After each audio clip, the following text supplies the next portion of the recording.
Hola, so da can I some sing do? Can you all hear me?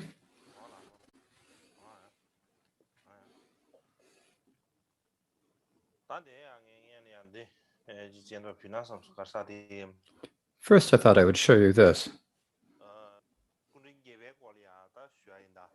So now I'll speak about the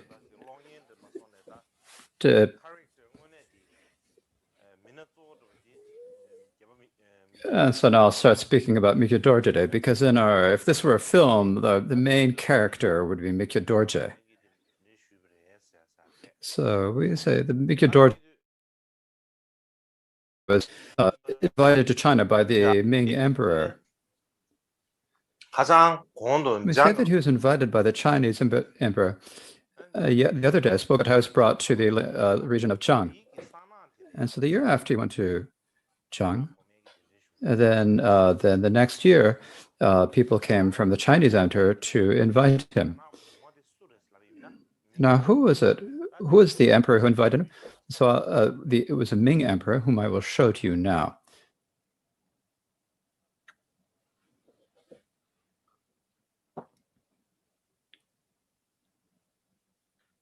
It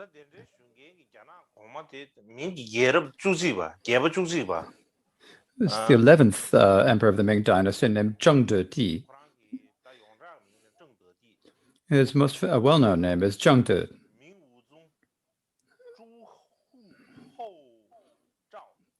He was also called Wu Zong Zhou Zhu Hao. So that's his actual name. Zhu Zhou Hao is his actual name. And he was born in 1491. And he lived until 1521. So those are his dates, 1491 to 1521. The previous Karmapa Chögyatso said in one text that in his next life, if there were only one Karmapa, he would not bring great benefit to the teachings, so he'd make 2 Karmapas, he predicted.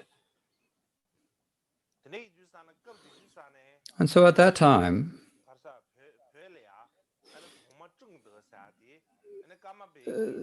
some people in Tibet said that the Ming Emperor Zhengde was an emanation of the Karmapa. And so there were people who proposed that at that time. Now, Mikyo Dorje wrote in his own autobiography that he wrote at Namche Mountain. And what he said there was, then the victorious Chögyatso said, to protect the teachings of the Buddha in this world, both eminent bodies as both emperor and the one he revered, if the teachings were not protected by power, the unvirtuous actions of degenerate people will not be tamed. In the future, all simultaneously ended bodies as a sponsor and the one he reveres. Thus to explain the and so then the sustained activity said, according to the Chinese emperor, accordingly, the Chinese emperor also said in the I am also an emanation of the Karmapa. And so there's the 7th Karmapa said he will set 2 emanations. One will be the sponsor, and the one will be the Karmapa.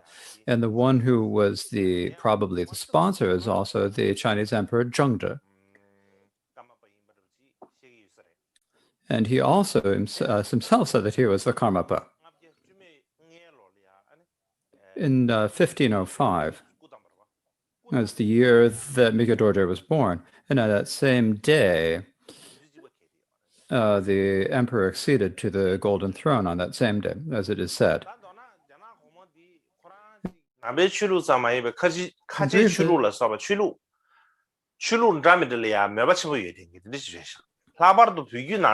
emperor had great interest in many different religions, including Islam, and especially he had a great interest in Tibetan Buddhism. He gave him the title Da Qing Fa Wang, which can mean the glorious jewel. He gave himself a Dharma name, and he also made a stamp made with that. Not only that, as I mentioned before, he also learned Tibetan. He wore the robes of Tibetan Lama and wore a black crown and said, "I'm the Karmapa."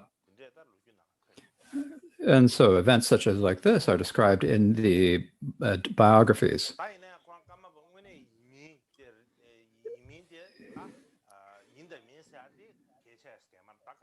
But it's actually not so important whether or not he actually was the Karmapa, but it is written in the histories that it was said that he was.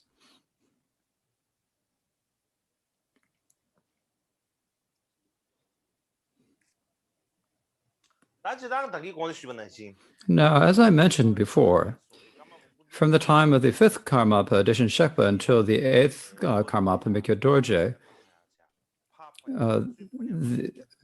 there was a tradition of sending messengers or envoys back and forth from the emperors to the Karmapas and making offerings back and forth. In particular, during the time of the eighth Karmapa, the Emperor Zhengzhi, what he said was, in the West, there is a Nirmanakaya of Amitabha. He has come for my sake, so he must be invited to China. And so it sent a minister named the eunuch Liu Yuan. And below there were also 4 lower eunuchs. Each of them, below there were 10 generals, and each of them had 2,000 or 3,000 soldiers. And also there are 4 Chinese lamas with ranks. Each of us was accompanied by 100 Chinese monks. And the offerings included various ritual objects, dishes for eating food, all made out of gold and silver, also robes and seats. And also they had like over 100 crates of offerings. And they also had an uncountable amount of tea, silk, sandalwood, and other offerings. And they also needed people to port it, so they had porters. They also had the protectors, the military to guard it. In total, there were 70,000 people. Now, I don't know whether it exactly was 70 people, but they say there were 70,000 people. And this is what is written in the histories, in the Tibetan histories. So when you talk about the Taijian, the Chinese word, this means the eunuchs. These are the eunuchs who were kept to serve the empresses.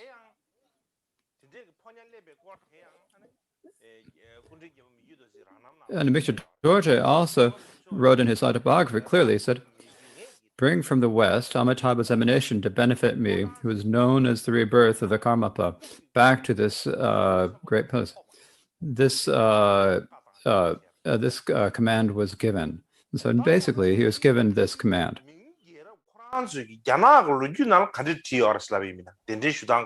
So what is written about this in the Chinese histories from the time of the Ming Dynasty? It's important for us to know that, because sometimes when we look at we think that there are really great things in the Tibetan histories, but you look at the Chinese history, it's like it's not exactly so. Sometimes there are things written in the Chinese history. And if you look in the Tibetan histories, it's not exactly the same as what's written in the Tibetan.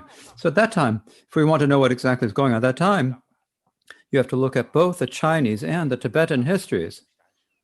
You need to look at both the Tibetan and Chinese histories. And so there is a history of the early Ming Dynasty. It said that the people in this emperor's courtiers said to him that there is a monk in the West who knew 3 times the past, present, and future. And so this is probably because he was said to be Dusum Khenpa's incarnation, and so for that reason they said that. And so they said that what the people from that backward region say is that he is a Nirmanakaya, or living Buddha. So they said this to the Buddha. And so who said this? There are many who said this, but among them, what if we look at the Tibetan histories, there's one called Domsa Goshi.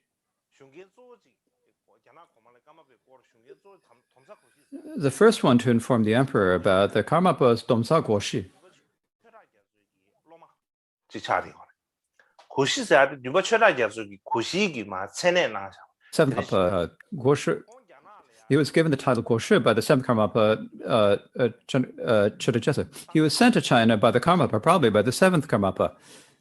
And when he was first, and he said it, at first he was sent by the Karmas, and they didn't believe him, and so at first they put him in prison. He spent several days in prison, but later they believed him and released him from prison, and they asked him questions. And the Domsa Goshi spoke about the Karmapa. And so when they spoke, they developed some interest in the Karmapa. Now, if I go to the actual histories that read, during the time of Yongle, you sent the welcome parties. And so they're saying that they sent two people to invite. So during the time of the Yongle, and so he looked at uncovered the manuscripts about how the Yongle and other Ming emperors had said, invited him, and he sent the two people, or sent the messengers, or the envoys. And he sent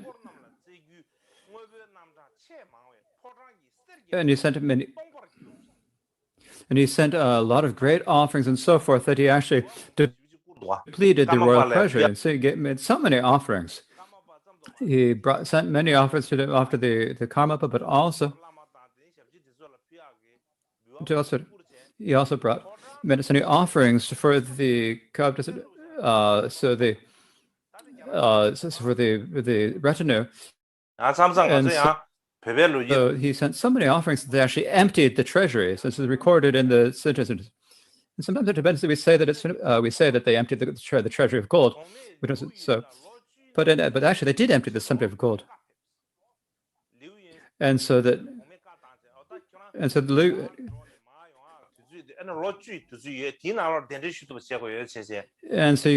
he said that you have 10 years to go back and then bring him back. So this is as what's described in the old Chinese histories. But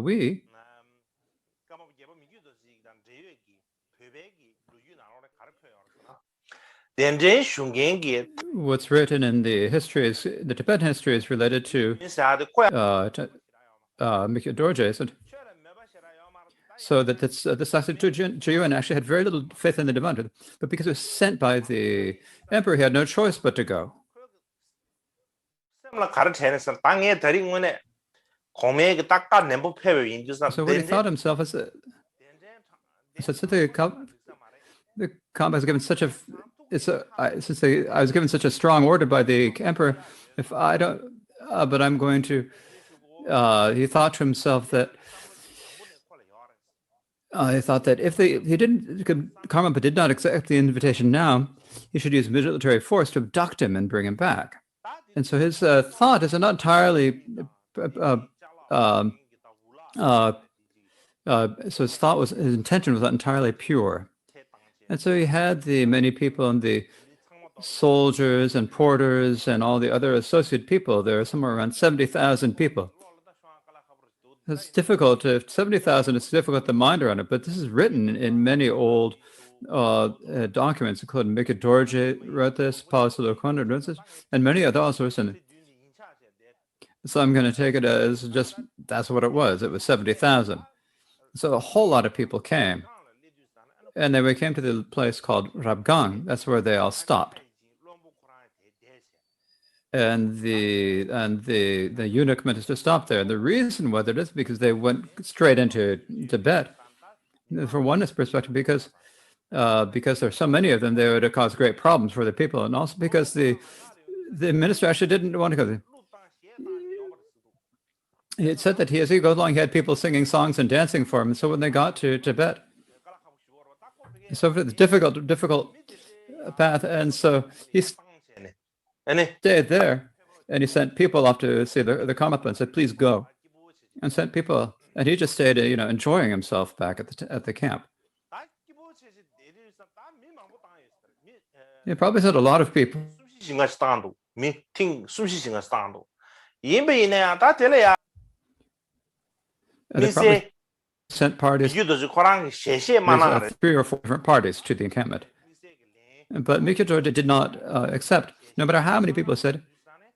He didn't say, give any clear answers. In the end, in 1520, the mentor himself went to deliver the invitation. And so he didn't bring everyone with him. He probably brought 10,000 people with him. And the day that he arrived to deliver the invitation, the minister himself came, went to Mikudorje and offered him kata and so forth. And the next day, the Kai's emperor, the emperor's invitation arrived. And so they also, so there was a large book in the Garchen. They kept a book with a record about how you should appropriately invitation of the emperor. And so they looked at that, and then the next day, and so then they did that appropriately. And then the next day they brought the offerings from the queens and princes and ministers, and most of the other offerings arrived, and they were to be given. So most of the things that were supposed to be offered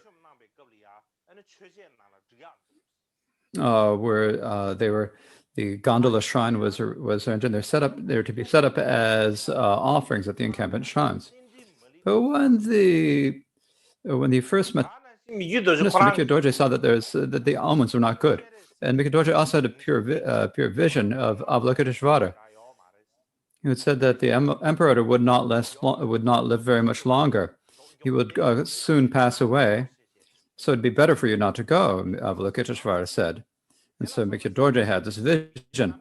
And because he had such that and other similar visions, he said, I'm not going to China. He did not accept to go to China.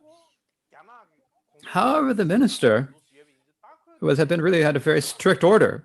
And so if he didn't bring Mikudorje back, it wouldn't work out. So he tried to do a lot of different things. And what he did, he started giving gifts to the steward, or Changzi.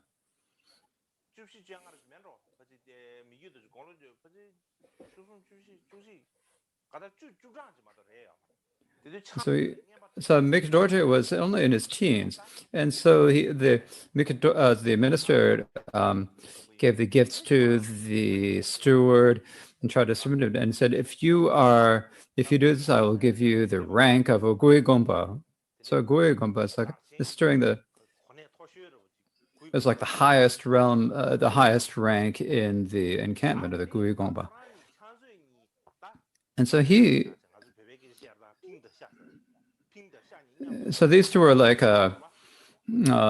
these things are like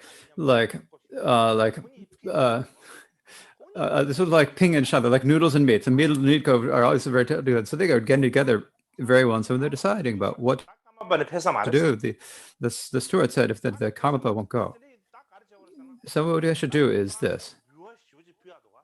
You've had so many offerings, right? And this is really well known in Tibet. So now you've brought so much. We have the offerings that 10,000 people had to carry. Then had to be a whole lot of offerings. And so you should say that now you're not going to give the offerings. And so don't give him the offerings until he accepts to go. Yeah, then you have to stay and keep insisting that he go.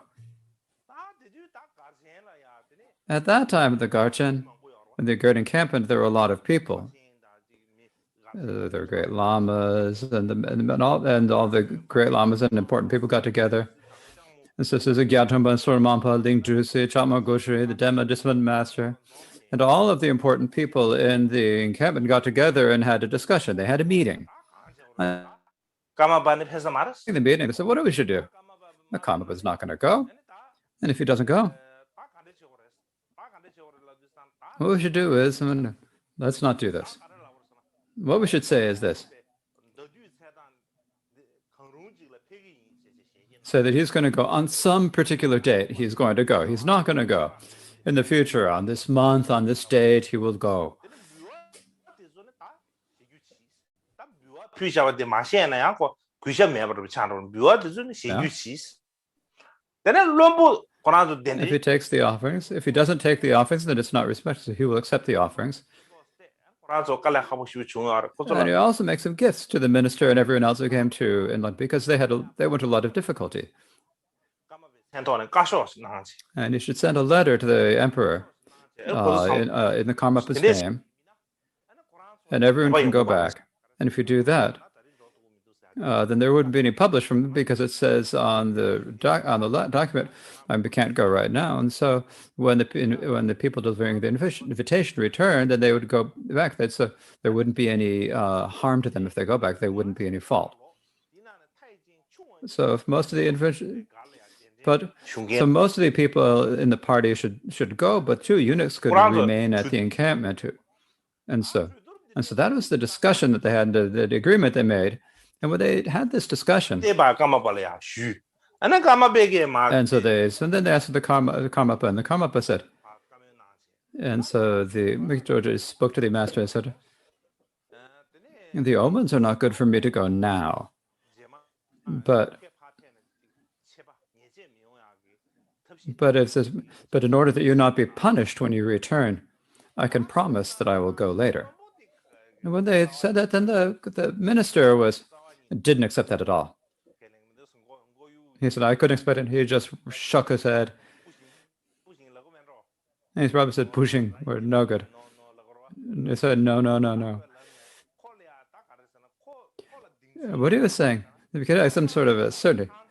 And he had some certainty because he had made the secret connection with the Changzor, the student. So he has like some confidence.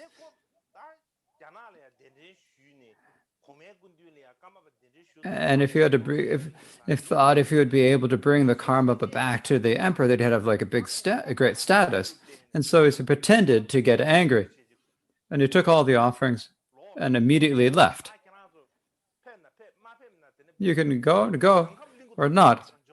As I'll send I'll send armies to destroy the 9 regions of Tibet and Kham, he said. And he went to a place that's 2 station posts away. So these are so this is probably a place a day or two's travel away. And pretending to be angry. And so then when he left, and what the steward said, what he said, oh, I need to go see him off. I need to ask him off, and went off with him. So I don't know if they had some sort of discussion. So the steward went off with the minister, and they went off. They got up, and they started speaking. And when they talked about what they do, so we shouldn't do that.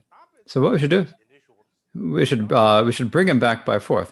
You've got the army, so bring him back in a force way. You should bring some soldiers and immediately abduct him by force. And when they spoke about this,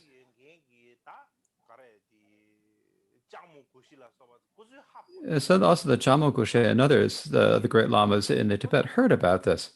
And when they learned this, they immediately, the Karmapa immediately went secretly to Tibet, to central Tibet. So at that time they were in eastern Tibet. When they heard about the situation, thought this is a good, they immediately, the Karmapa and his entourage were brought to central Tibet. Mikhail Dorji wrote about this in his biography, where he said, 70,000 envoys of the great Lord of Humans came when I was 14 years old. They ordered that I go immediately to the Chinese emperor's guru. At that time, I was not yet an adult, and even if I were, I did not have in my being even a fraction of the qualities to be the spiritual master of an Nirmanakaya emperor. I was discouraged and despaired of my karma. What is the fault of why I had such a title as being known as the Karmapa? They supplicated me repeatedly, saying I do not have the power to go above the emperor's envoy. They planned to take me, and at that time I refused very earnestly. The retinue of the envoy became haughty and departed. So saying that they arrived when he was 14 years old, and saying, "Go, you have to go immediately," they said. And he said, "I can't go. I'm really, 유사는 공마 계획이 되는 배 계획 신이 전에 근데 울라지 since I'm so young, 중세잖아. 매 근데 인도 말 if I have to, have to go and be the emperor's main guru, I don't have any qualities, and I don't have the confidence to go or the skills to go. So getting this title of Karmapa is given 갈수록 깔래 such incredible difficulty. So how did that happen? So I can't go, I said. So now I've just got the name of the title of Karmapa, but I don't have any other qualities. In particular, I don't have the power or the education to be the emperor's teacher. And so he said that, but they're about to take him away without any control. And at that time, he said very earnestly, "I'm not going to go." And so at that point, the envoy, the Empress Emperor, got very, very, very angry and left. So I believe basically what happened at that time is that the steward and those people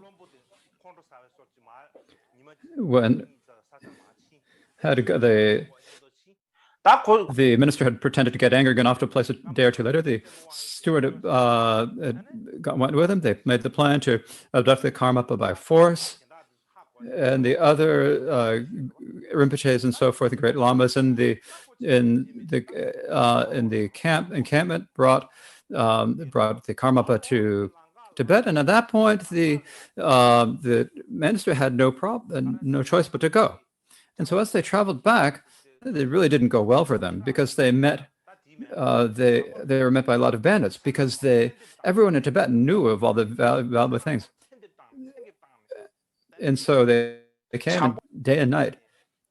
They'd come to a place. They'd kill people. They'd kill everyone they could. They'd take away all the place. So that 100 soldiers would die. And most of the things were lost. And whatever was remembered, the soldiers took themselves.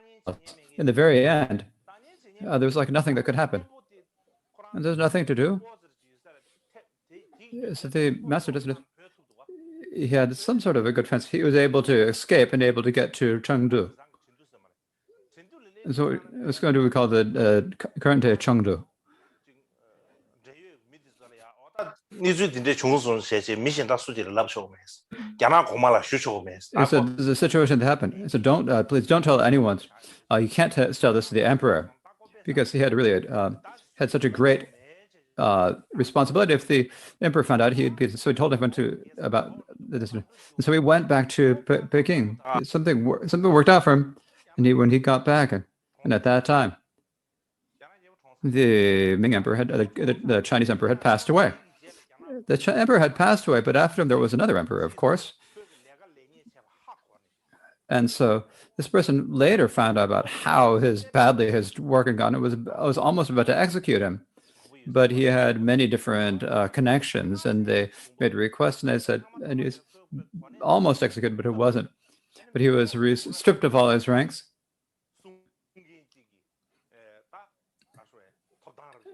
And he was demoted, and he was made into a gardener. And so that is... so basically at that point, the great offerings from the Karmapa made, the Karmapa couldn't receive. It was taken by all the bandits on the road. They couldn't make any offerings. The masters were met by bandits. Everything was all the soldiers were lost. And after not long afterwards, the emperor also passed away. And in this situation, it's not only was that the situation that happened, but later in Chinese, there were many natural disasters that occurred in China. And so what people said about this and the people, the emperor didn't do this right, didn't make the offerings, and the Karmapa was displeased. And so that is what they happened. And so this talk of this spread widely among the public. This is said in the autobiography. At that time, the emperor, Lord of Humans, his life exhausted, passed to a different realm. Had I gone, there would have no point other than to get tired. It is not that I had the ability and power to accomplish the great emperor's wishes, but did not. Since I lacked the ability and accomplish them, O emperor, whether you're an emanation or not, if there's any wrong, I confess. Please forgive me. So Mikhet Dorje knew that after that the Ming emperor passed away, and so that time, so even if I had gone at that time, it wouldn't have brought any benefit, because by the time, even if I had gone, by the time I'd arrived, the emperor would have already passed away. And so for that reason, I didn't even have any ability to accomplish the emperor's wishes. And if it's that I lacked the so everyone says that I'm if you're an emanation, it said that it's talked about him being an emanation of the Karmapa or not. And if he is an emanation, then I offer my confession before him. So he asked had made it and confessed it before him at that time. Now, the minister, his position turned out very badly. Now, what happened with the steward? The steward and the minister had gone together, and so the steward later. So everything he had, in the end, he lost everything that he had, and later he returned to the encampment when it was in Kongpo. So he just came and had nothing else to do. He had probably taken a few of the offerings, but he didn't get them.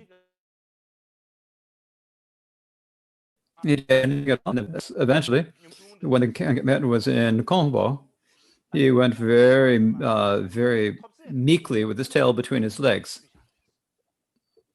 And so everything that he had got, they offered to the Karmapa. So he offered. So he gave everything he had to the Karmapa because he hadn't done a good job. Anything that the people at churches are doing their jobs poorly. People saying the Karmapa. Said the Karmapa is invited by the emperor. He should go. If you have so many offerings, you should take the offerings. He should go. So the Karmapa didn't know what he was doing. He should have gone. Likewise, forget about the offerings. He was not able to speak about be able to take the office, and all these bad situations. So many people said different things because of all the problems. The Karmapa didn't do it right. The Karmapa has no merit and so forth. People said something, but the actual meaning is the pure meaning is that this is actually an example of attachment to enjoyments. He had no attachment to a good name or so forth. He did what was ever in his mind.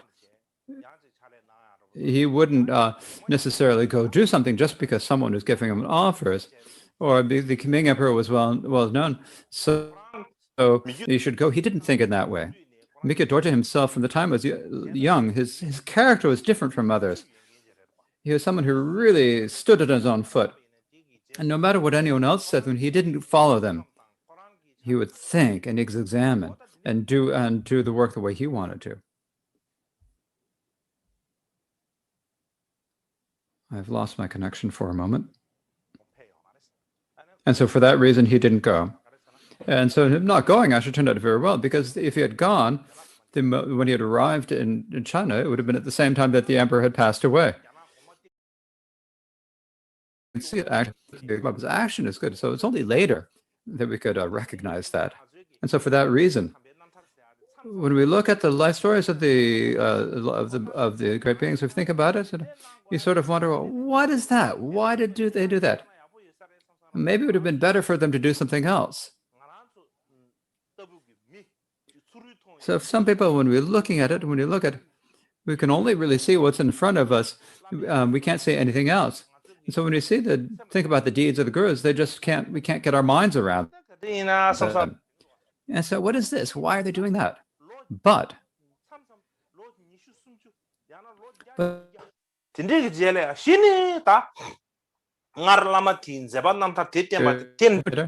then only then you can think that the examples that the deeds of the great masters were good, and that they're right, that they did the right thing. So sometimes it takes a couple centuries to know that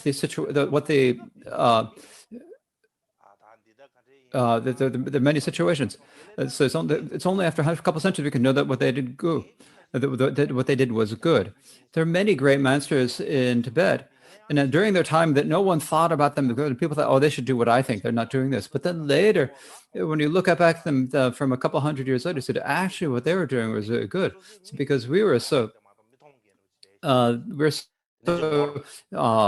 obscured by ignorance that we can only see what is in front of us, and we can't really see the entire picture. And so for that reason, this is the way that the Ming Emperor invited Mikyo Dorje, and how he was unable to accept the invitation and see the Chinese emperor. So tomorrow, I think about every day. I have to think about, I'm going to myself a lot about what I'm going to speak about tomorrow. If I'm going to say all this stuff, and then be unable to prepare it, and then tomorrow, so I got a headache and got dizzy. That's what happened. So I need to think about it before I say anything. Oh yeah. So tomorrow. So I didn't have any chance to speak about either the good deeds or the praise he searched thoroughly. So I'm going to teach from either the good deeds or the praise he searched. And maybe if there's tomorrow, maybe I'll give an introduction to the karma, the encampment, because I've been speaking about the encampment over the time. But if you don't know what the encampment is, you probably can't even have like a conceptual idea of what it is. So when you talk about so they give you a rough explanation of what the great explanation was, what the encampment was, then you can understand. You'll be able to have some image will come to your mind. And so I thought I should speak a little bit about the Garchen tomorrow, or the great encampment tomorrow. And so that is probably enough. It's probably better to leave it there today.